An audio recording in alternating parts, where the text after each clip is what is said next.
Hey everybody, welcome back here once again.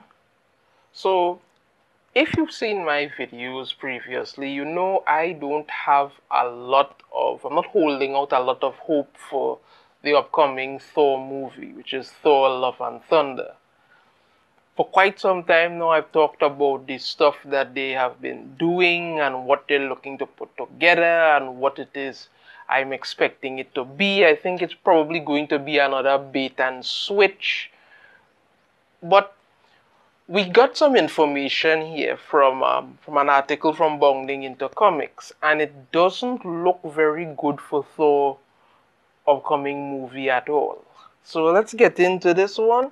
Thor Love and Thunder director Taika Waititi describes it as a midlife crisis film, wanted to make least expected thing with this franchise. That sounds promising. Thor Love and Thunder director Taika Waititi recently described the upcoming movie as a midlife crisis film. Now, everybody should remember this scene where Taika Waititi giving Natalie Portman, who's gonna play Jade Foster, Thor's hammer. You could see she barely holding it up and stuff. And when they did that, I was like, okay, this is going to be another bad, crappy move by Marvel, because in the comics, when they made Jane Foster Thor, it didn't work. It didn't work. I have said it before. It made no sense. Thor is Thor. Why are you giving somebody else to tell and say about she could call herself Mighty Thor and had Thor saying, well, she was better than me? It didn't make any bloody sense. Then it's not going to make any bloody sense now.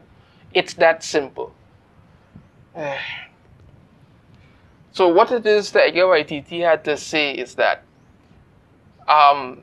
he didn't want to make a repeat of Thor Ragnarok, saying what I didn't want to do is just make Ragnarok again because that's been done. He then explained I needed to do something more interesting for myself to keep the whole thing ignited and to make sure that I'm feeling creatively stimulated. I thought, what's the least expected thing with this franchise? So here we have Mighty Thor and King Valkyrie. I must say though, Natalie Portman really has bulked up those arms a bit for this movie. You're seeing some definition there, right? And let's not forget they push the factor very hard that King Valkyrie is going to be looking for her queen. Because why can't we have a movie without them pushing at some god or full alphabet agenda? Well, that's what we're getting nowadays. From there, Waititi discussed the differences between Ragnarok and Love and Thunder, describing Ragnarok as a bit like a party. He added, it was quite festive. In contrast, he details that Love and Thunder is still fun and it's got moments of being over the top, but thematically it's about something a bit deeper than the last film. It's not a serious film and it's not a drama, but we do deal with it with ideas that I think a lot of humans deal with. Universal themes about love and loss and our place in the world, he continued. Waititi elaborated, everyone sort of asked this question in the film, what is your purpose? What is the reason that you're a hero? And what do you do when you have these powers? Now, this has been my problem with really all of the Thor movies. Even though they all had different themes and one than the other going for them, it was all pretty much the same. You always had Thor feeling like he didn't belong here, trying to find his place in the world, wondering whether or not he was this or that or the other. In the first movie, you saw him get thrown out from Asgard, had to rediscover his strength and himself to become Thor again. Okay, that was good. And then we moved on to the second Thor movie, which was Dark World, I believe. And you see the same thing again. He was unsure whether he should be in Asgard, wanted to know what was this and what was going on, and how should he try to help this one and what going on. It's pretty much the same thing as the first movie. Then we got Ragnarok, same thing again. But they changed up the Thor theme, because in the first movie, it was serious, but it had slight bits of humor in it that actually did it well.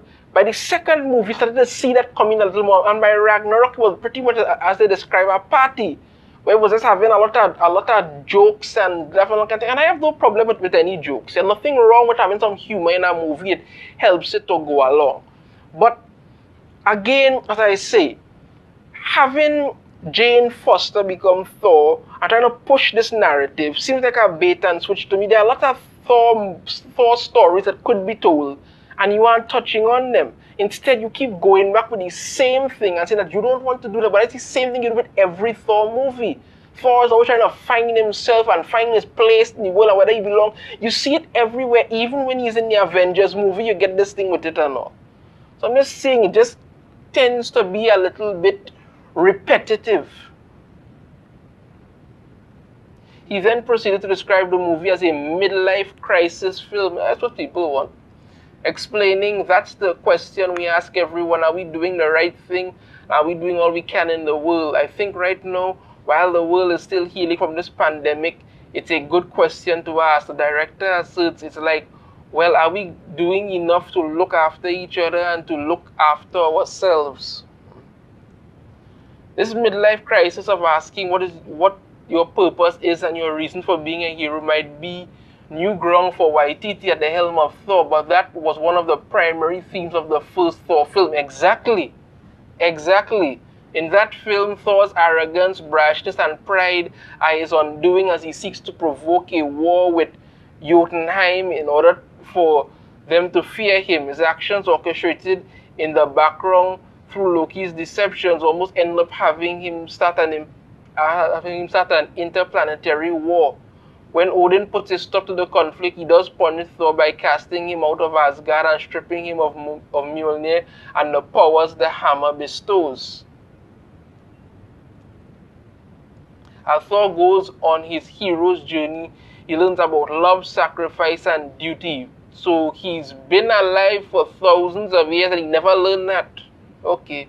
It's these lessons that he learns while on Earth or Midgard that are actually putting them into practice in his battle against the Destroyer, that he proves that he's once again worthy of wielding Mjolnir. In fact, at the end of the film, Odin recognizes the change in his son, telling him, "You will be a wise king." Thor's response also shows his character development as he replies, "There will never be a wiser king than or a better father. I have much to learn. I know that now. Someday perhaps I shall make you proud." By the end of the film, Thor knows what his purpose is and why he is a hero. He also has a strong moral code, knowing what is right and wrong. Okay, that was at the end of that first movie. You had established that, all right, you should have moved on with other stories and other thoughts from there. Instead, they just keep repeating the same thing over and over. And here we have Thor and Mighty Thor. You really gotta say she really put some work into them arms, but I'll give you that. So to apply those questions to Thor doesn't really make sense. But it's the first trailer. But if the first trailer is any indication of what his character arc will look like, it definitely appears that they will be going that way. Those questions are more apt for Jane Foster, Valkyrie, and possibly Christian Bale's Gore, the God Butcher, and Russell Crowe's Zeus, Characters that we haven't seen previously learn these lessons or really have internal examinations of their characters. But again, they keep doing it with Thor over and over.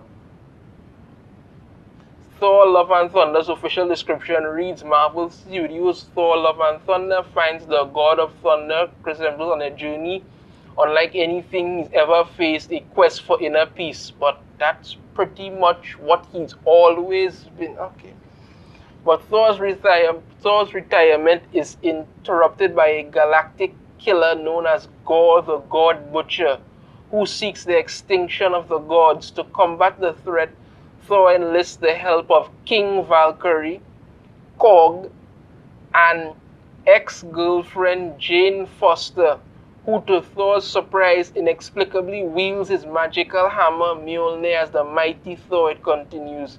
Description concludes, together they embark upon a harrowing cosmic adventure to uncover the mystery of the God Butcher's vengeance and stop him before it's too late.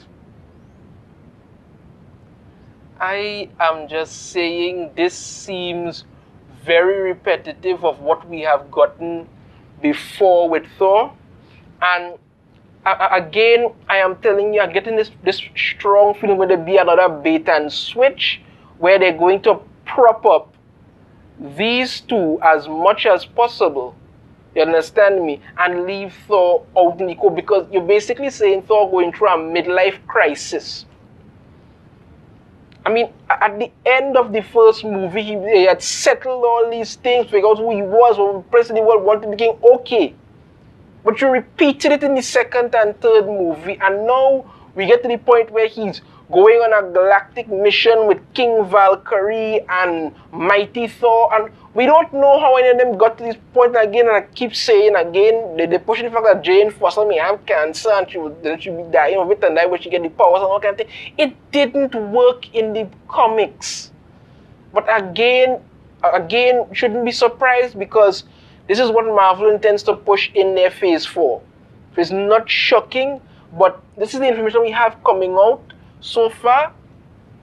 Thor is apparently going to be going through a midlife crisis in this movie, and that's somehow supposed to translate into something watchable that people may be interested in.